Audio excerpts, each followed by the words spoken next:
महाराष्ट्र प्रदेश राष्ट्रवादी काँग्रेस पक्ष शरद पवारचे प्रांताध्यक्ष आदरणीय जयंत पाटील साहेब, संसदरत्न खासदार अमोल कोल्हे साहेब, संसदरत्न खासदार सुप्रियाताई सुळे यांच्या नेतृत्वामध्ये गेल्या 9 ऑगस्टला शिवनेरी किल्ल्यावरनं शिवस्वराज्य यात्रा महाराष्ट्रामध्ये छत्रपती शिवाजी महाराज यांच्या राज्य स्थापित व्हावं, रयतेचे राज्य यांच्या विचाराचं राज्य पुन्हा स्थापित व्हावं, फुले शाहू आंबेडकर यांच्या विचाराचं राज्य पुन्हा महाराष्ट्रात यावं, यासाठी सर्वसामान्यांमध्ये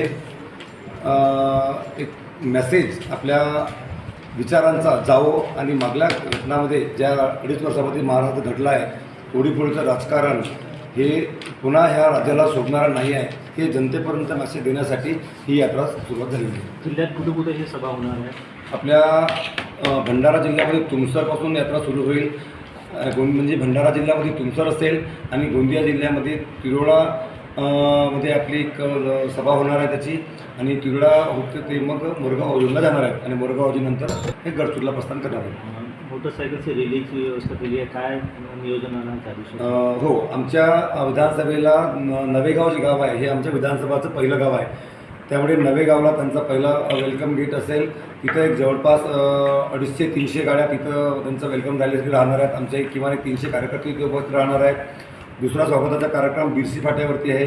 बिरसी फाट्यावरती जवळपास 500 ते 1000 कार्यकर्ते तिथे उपस्थित राहणार आहेत. तिथनंही पुन्हा एक 300 गाड्या त्यांना एड होणार आहेत.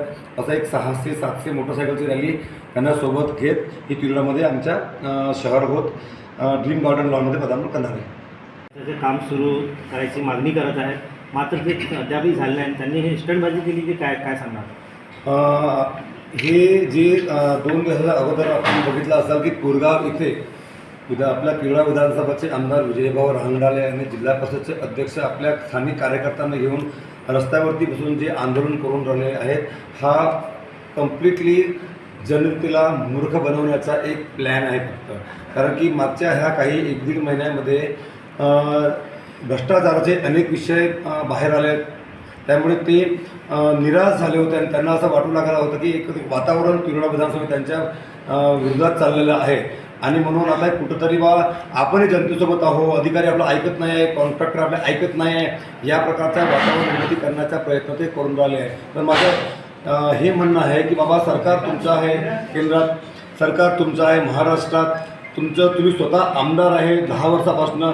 तुम्ही स्वतः म्हणताय की मी आमदारकीमध्ये ह्या 10 वर्षामध्ये मी कोट्यात रुपयाचे कामं केले आहे, मी सिंचनाचे कामं आले आहे, मी रोड केले आहे, मी रस्ते केले आहे. मग अचानक काय झालं की जी कामं तुम्ही केले आहे म्हणताय ना, एकदम कॉन्ट्रॅक्टर तुमचं ऐकून नाही राहिले, अधिकारी तुमचे ऐकून नाही राहिले, म्हणजे तुम्ही कुठेतरी स्टंटबाजी करण्याचा फक्त प्रयत्न करून राहिले आहे, हे मला त्यांच्यावरती माझा आरोप आहे.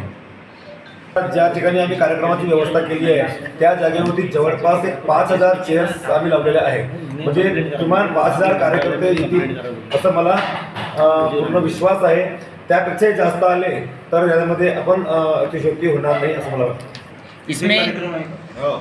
इसमें महाविकास आघाड़ी साथ में रहेंगी कि ओनली राष्ट्रवादीच रहेंगी? नाही, हे कार्यक्रम राष्ट्रवादी काँग्रेस शरदचंद्र पवार यांच्याच बॅनरवरती होणार आहे.